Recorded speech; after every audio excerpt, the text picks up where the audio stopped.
Hello folks, and welcome to the channel, or welcome back. And it's about 5 months ago that we had the MGB on the racetrack. The new season is starting very soon. In fact, it starts already this Friday, the 28th of March.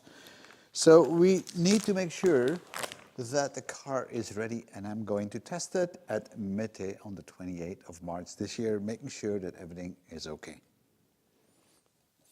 But before we do so, we're going to give it some tender love and care and check everything out before we take it to the track. And that means we're going to check all the safety kit on the car. We will check all the fluids, we check all the bolts, we check the brakes. In fact, we check the car throughout, and this is what you will see in this video. And then on Friday, we take it to the track. But before we do so, I would like to draw your attention to something different. James is a friend of mine, and I probably should say a cyber friend, because we met each other on YouTube. And he has a terrific channel, and it's all about engine rebuilds, engine repairs, and engine overhauls. It is amazing because this guy has so many tools and so many machines to rework engines that it's worthwhile watching it. He tapes a lot of his work, and then it's available on his YouTube channel. And the YouTube channel is called Grace Engine Development. You can see the description on the bottom here, but you can also find it in the description of my video right here. So have a look if you have time, because I'm quite sure if you're into engines, you will love that channel. Furthermore, he's racing with pickup trucks, which is something very interesting. So James, show him. But now let's get on with the other work. So I'm going to start off by checking the safety devices on the MGB, which is both the emergency brake, the fire extinguisher, the seat belts, and the seat itself. So making sure all that is okay. And I will also include the rain light, because that to me is also a safety device. We have two pull handles, and it's on the side of the car. It may not always be allowed to be there, but on this car it is. So one is actually for the fire extinguisher, and the other one is the emergency brake to shut off the battery. So as you can see, we have the emergency power brake right here, and then I have the handle to pull for the fire extinguisher. I'm not going to pull the handle for the fire extinguisher, because otherwise I'm going to get foam all over the car, but we certainly will check the power brake. That's the fuel pump.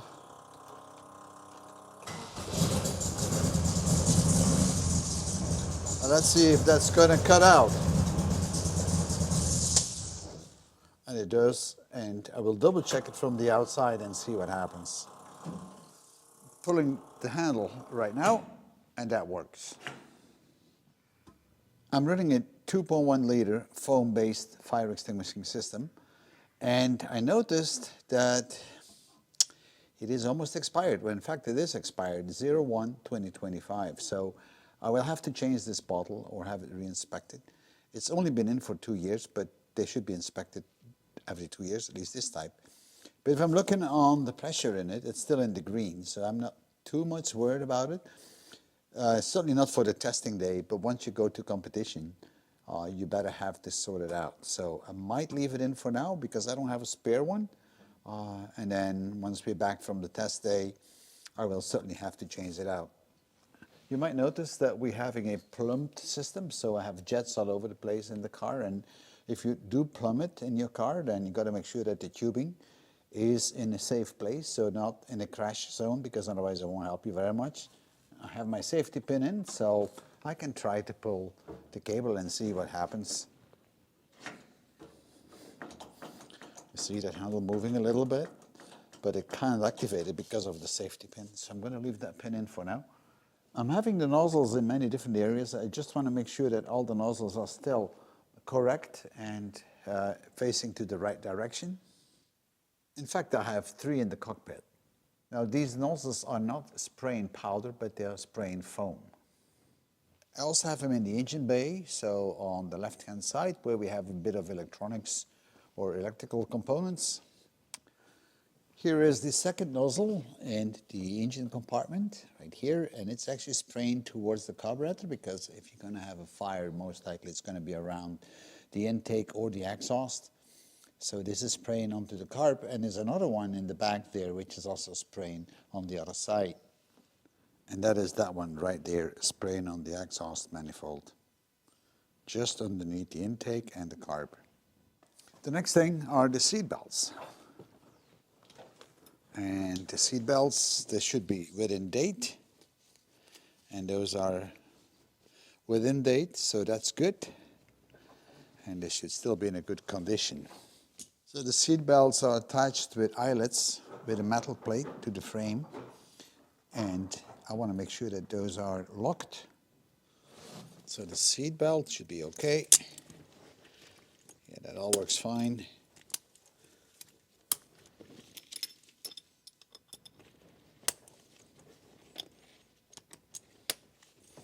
All right, so now let's check the seat. So the seat is still valid 2025, but not after 2025. So that one will change early next year, not now. I'm also checking all the bolts that are holding the seat into place. So let's check the rain light. And hopefully that is on.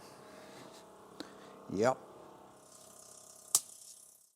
The next thing to check is the oil pressure warning light. This is this big light right here. I know it's not really a safety thing, but if your car breaks down because of oil starvation, that's not a good thing. So let's see. Now you can see it's on because I have no oil pressure. The engine is not running.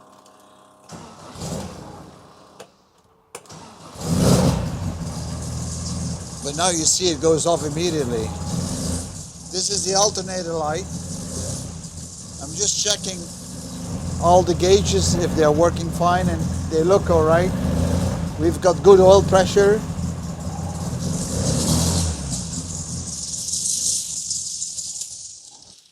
All right, that feels good. We also want to make sure that the steering wheel is easily removable. So that is good, and making sure it locks properly.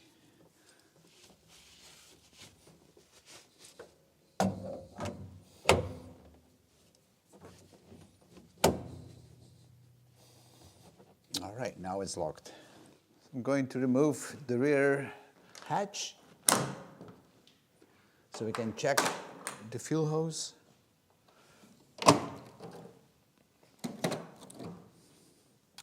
And by the way, guys, all this is polyester to save weight. Note as well that there is no glass on this car except the front windscreen, which you must have. And all this plastic is actually held in place with these little bolts all around. The same thing goes for the side windows on the doors. It's all plastic. But the front windscreen is still the original one, laminated glass, because that is required to have. You can take away the trim on it, but you have to have the windscreen in. The filler cap, and notice the way the lid is, so if you drive, the wind will close it anyway. If you had it the other way around, then it would fly open, it would stay open.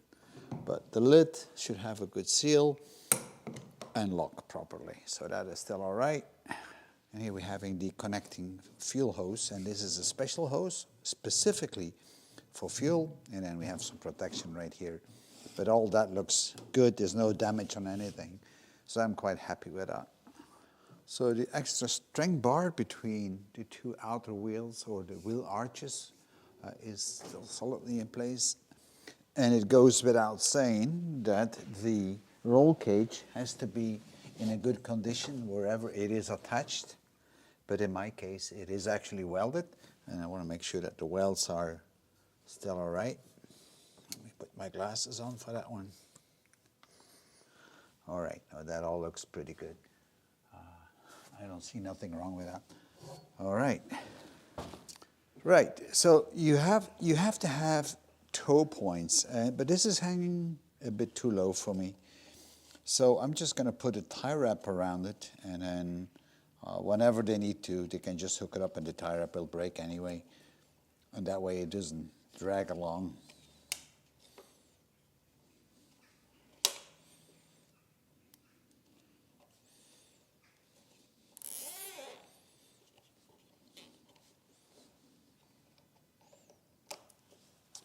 You have to have a toe point in the back and in the front. And this is our front toe point, and you can see it is already tied up with a tie wrap from last time, so I don't need to change that. By the way, this is the air intake for the carburetor, and I just want to make sure it's free while I'm at it, and that looks pretty free. So all that looks pretty good. There's not much to be done except changing the fire extinguisher, which we'll do after the trial run because it's not a competition on Friday. And I will order it up, and then we put a new one in. Now let's have a look on the brakes and underneath the car, the exhaust and the suspension, see what state that is in. So the last time I drove the car, it was a street circuit with a lot of nasty curves and a lot of braking, so I'm not sure what the state is of the brakes, to be honest.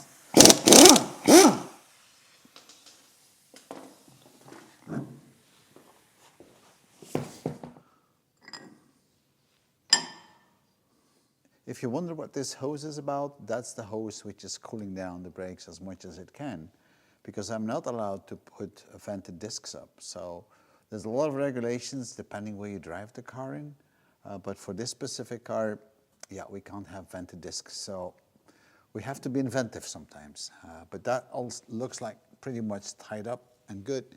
Now the disc itself, well, you know, it's still fairly thick. And there's no rims or edges on it, so that disc looks good. It doesn't have discoloration because of heat, but I will still take the brake pads out just to see what state they are in. Brake bars to put the pistons back a bit, see?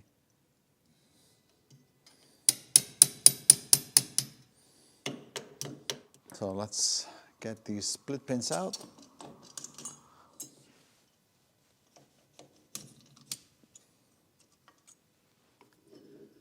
Oh, well.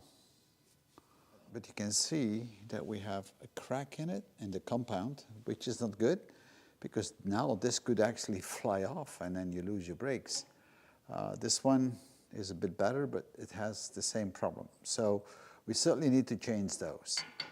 Early this morning I was able to order up the brake pads in a local store, but I'm not sure I'm gonna get them today.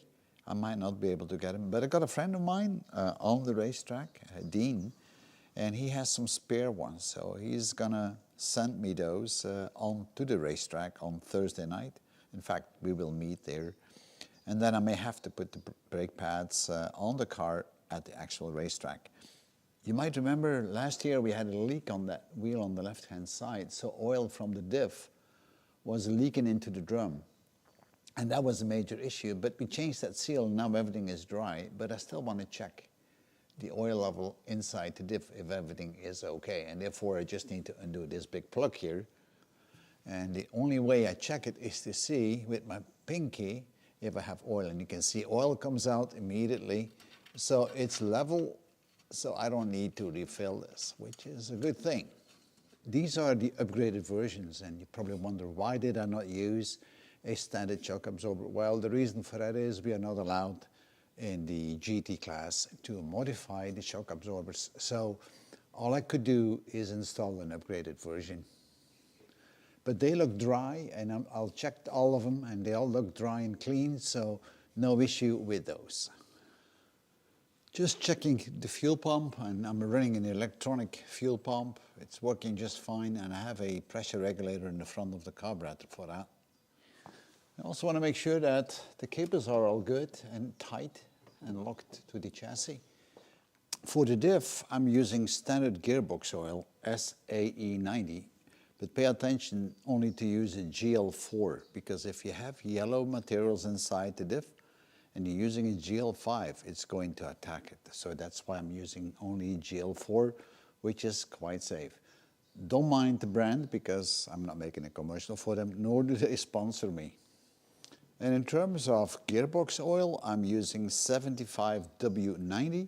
And again, this is GL4 for the same reasons. And you can see that here in the back. It says GL4, no GL5 or 4.5. That would be bad for the yellow materials inside the gearbox, like the synchro meshes. So let us check the gearbox. I am not going to change the oil because I did change the last year. And again, I'm just feeling with my pinky where the oil is. And you can see plenty of oil coming out, and it's very clean. So no need to add anything to this, because I suspected that because I haven't seen any leaks. And while we're under the car, we might as well drain the oil.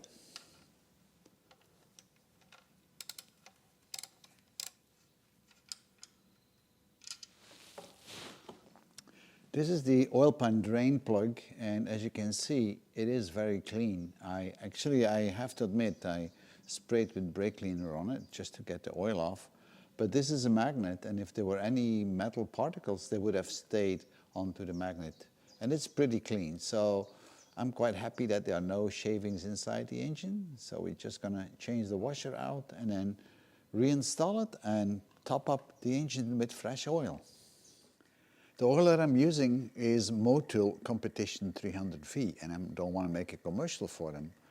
But this oil is not your standard oil. It is ester-based oil, which is different from synthetic oil, and it's different from the standard original oils. The main difference is that it's really sticking to the metal, and it resists much higher temperatures. So in competition engines, this is actually what you have, higher temperatures, but also you want to have a good greasing effect. And this is what Motul is really doing for you. The drawback on this one is it's quite expensive, and the other thing is that you will have to change the oil much more often than standard synthetic oil. But this is really good stuff. So I noticed that when the car was parked this winter, we had a little bit of a cooling liquid leak right here on this hose, and you can see this hose doesn't look really good. So I'm going to drain the cooling liquid, and we're going to change the hose out.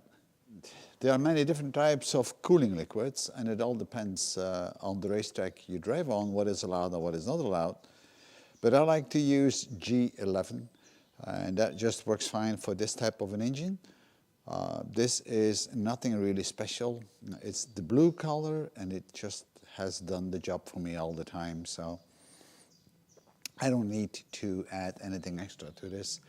If you were to run on aluminum block, that might be different, but mine is all cast iron, so the traditional concentrated coolant with anti-gel is just fine.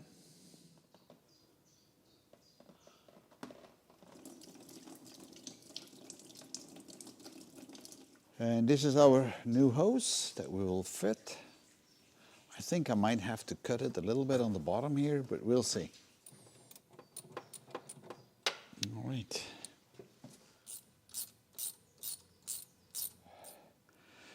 So that just fits fine now. I'm now going to remove it again, and then put the clamps up, and then we should be good. All right. And then that might be a bit too big. Maybe I need to use a smaller one. No, that will do. All right.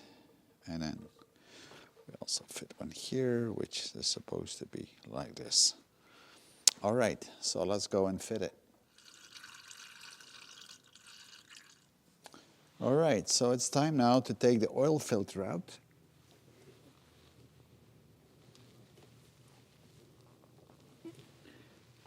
And it's hand tight, but sometimes it's a little bit tough to get it off. This filter is about a year old. Now, I'm just gonna oil it a little bit, and then we'll put it up.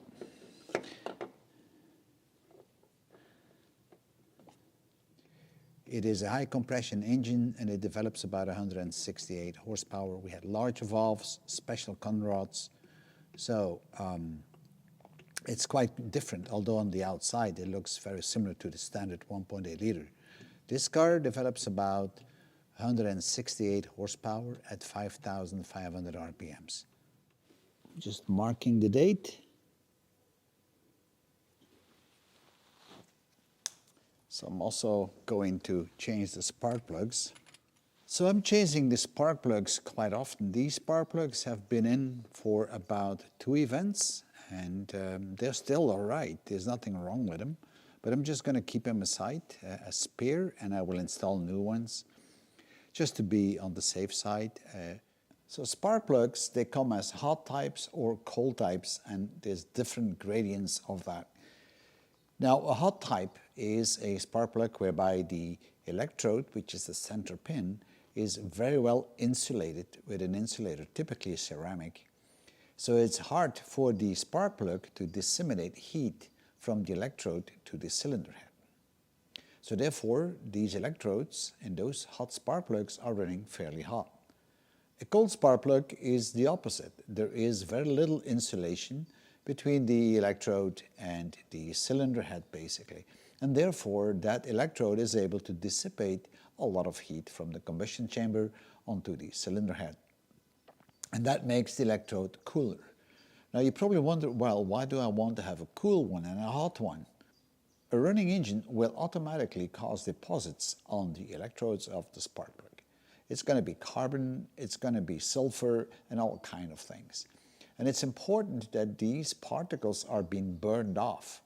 And they need to be burned off with an electrode which is hot enough. Otherwise, the spark plug will be spoiled.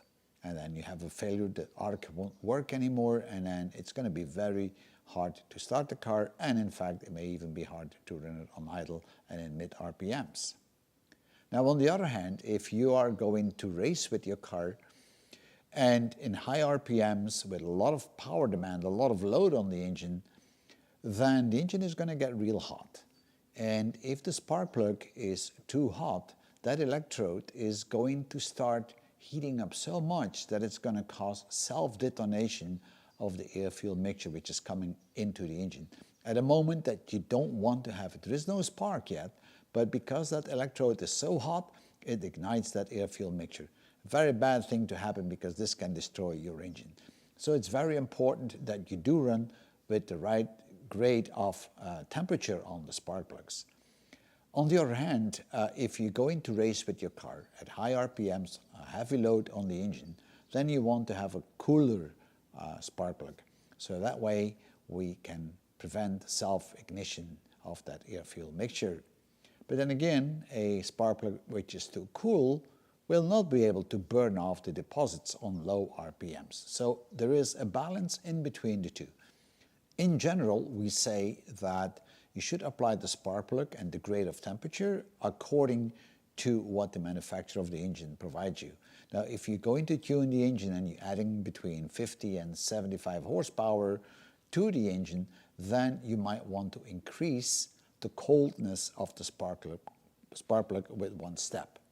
I'm going to run NGK spark plugs on this car with a temperature of 6, which is not hot, which is not cold, it's just somewhere halfway, and it's a good starting point. If that turns out to be a problem, then I may have some cooler spark plugs installed later on. So the spark plugs that I'm having are NGK, and this specific one is a BP6ES. Now don't worry about the B and the P and the E and the S.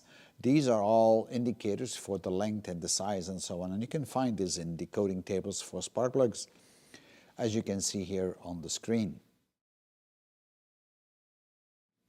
The 6 is the temperature rating. So with NGK, the higher the number, the colder the spark plug is, the lower the number, the hotter the spark plug is. So that is entirely different for other brands.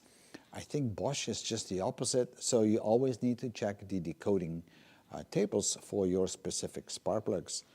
So I like to set the gap on these spark plugs to 0.7 millimeters, and that's about right.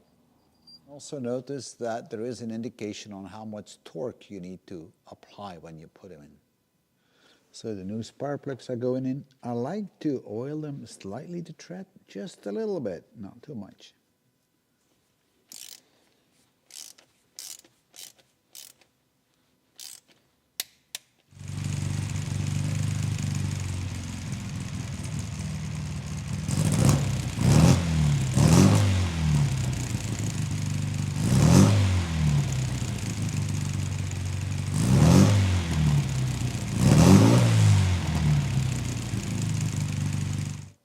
And look what just arrived, just in time. The new brake pads from Brembo.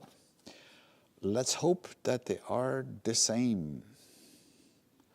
But it looks like they are the same, except the braking surface is less because they have some run-in periods. Not on this one.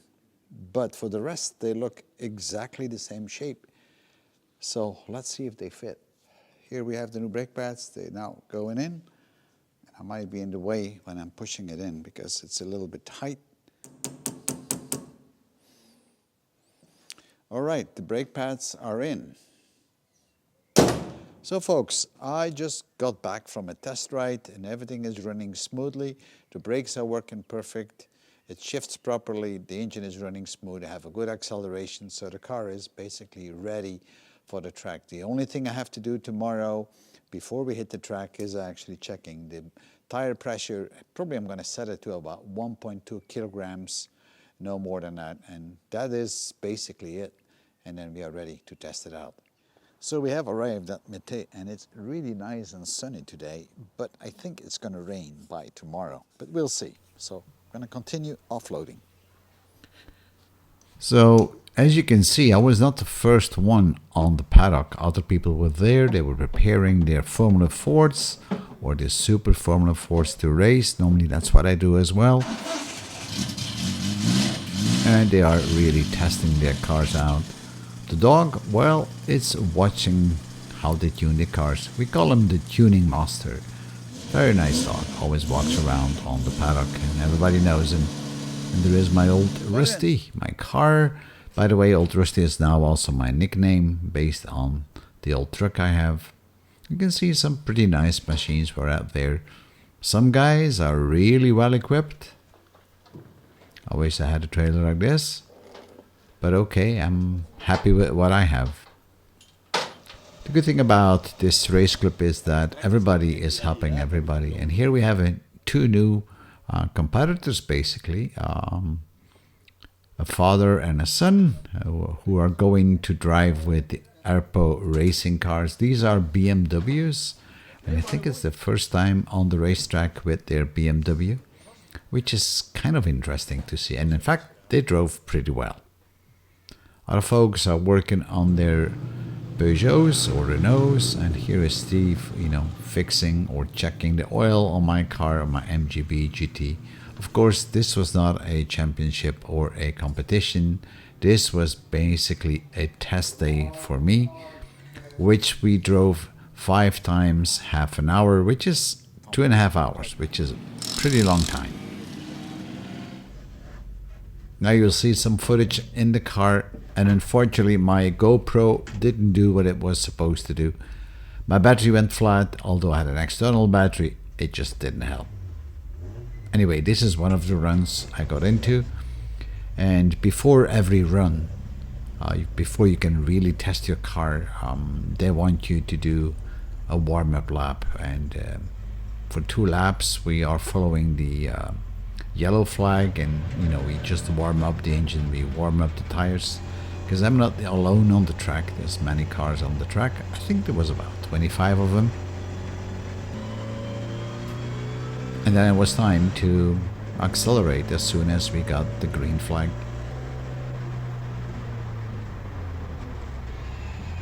It may not seem fast, but I can assure you things are fairly fast on the track. But the MG was just doing great. I mean, the engine was pouring along, and it was holding very well the road. I was a bit surprised to be how well it was actually holding to the road. The suspension was good, and the geometry was really good. Now we got the green flag. Now I kept my RPMs between 4.5 and 5.5 RPMs, not to kill the engine, of course. I can go higher to about 6.5, and here we are starting to accelerate faster and faster.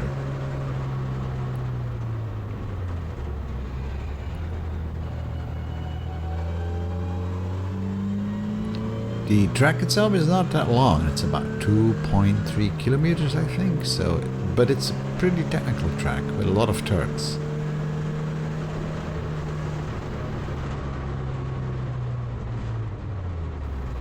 And here you see the issue actually with my GoPro, right? This was supposed to be a 360-degree shot, and then it turned out to be only a rear view shot. And here you see a BMW sneaking up to me. Of course, these cars are a bit faster than mine, but overall, the MGB GT did real well. And I was able to pass a couple of cars, and then, you know, especially the corners, I tend to corner fairly fast. Acceleration is good, as you can see.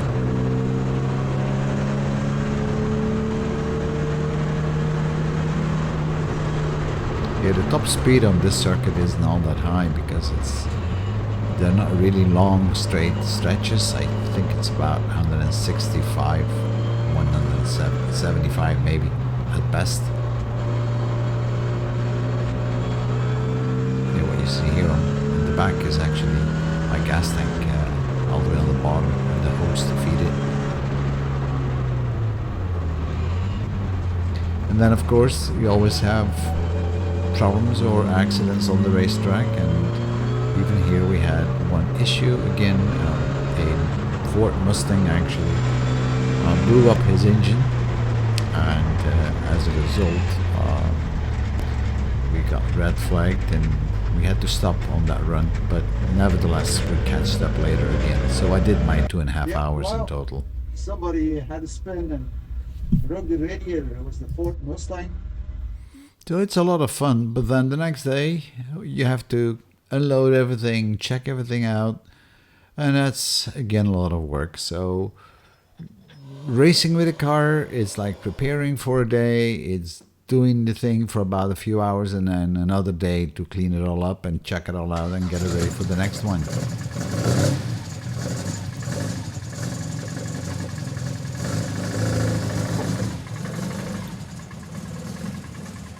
I drove the MG for 5 times half an hour, so this is like 2.5 hours. And I didn't have any issues whatsoever. We had good oil pressure, both cold and warm. The handling was perfect. The engine was picking up very well. There was no oil consumption. The cooling liquid stays on level, so basically everything was running as it was supposed to run.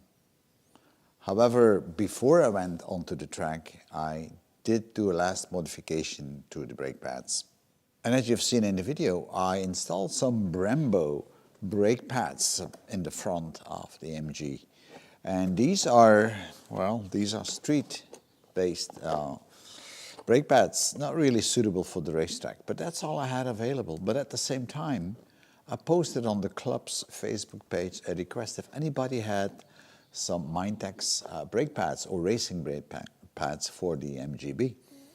And Dean, who is a very good driver, actually a very good pilot, he said, yeah, I have them. And we made an appointment at 9 o'clock the day before the test day. I was in the paddock changing the brake pads out again, and it didn't go without issues. I had to adjust the new ones just a little bit. They were a little bit too big on the inner side, so I had to grind off the side a bit. At the inside, they were a little bit too big, so I had to grind off a little piece, just like on this one. Not a big deal, and then they were fitting perfectly. But now let's have a look on how they look like, those racing brake pads, because they worked well after they were run in. They really started to brake well, so I'm very curious to see what state they are in. So let's have a look. What do you reckon they will look like? Here's one. Look, really good, right? They are not cracked or anything. I would have wished I could have taken some more footage with my GoPro, but there were some issues with it, as always. Anyhow, I hope you enjoyed this video, and I hope to see you in my next one. And if you have any comments, good or bad, just leave them behind. Thank you for viewing. Bye-bye.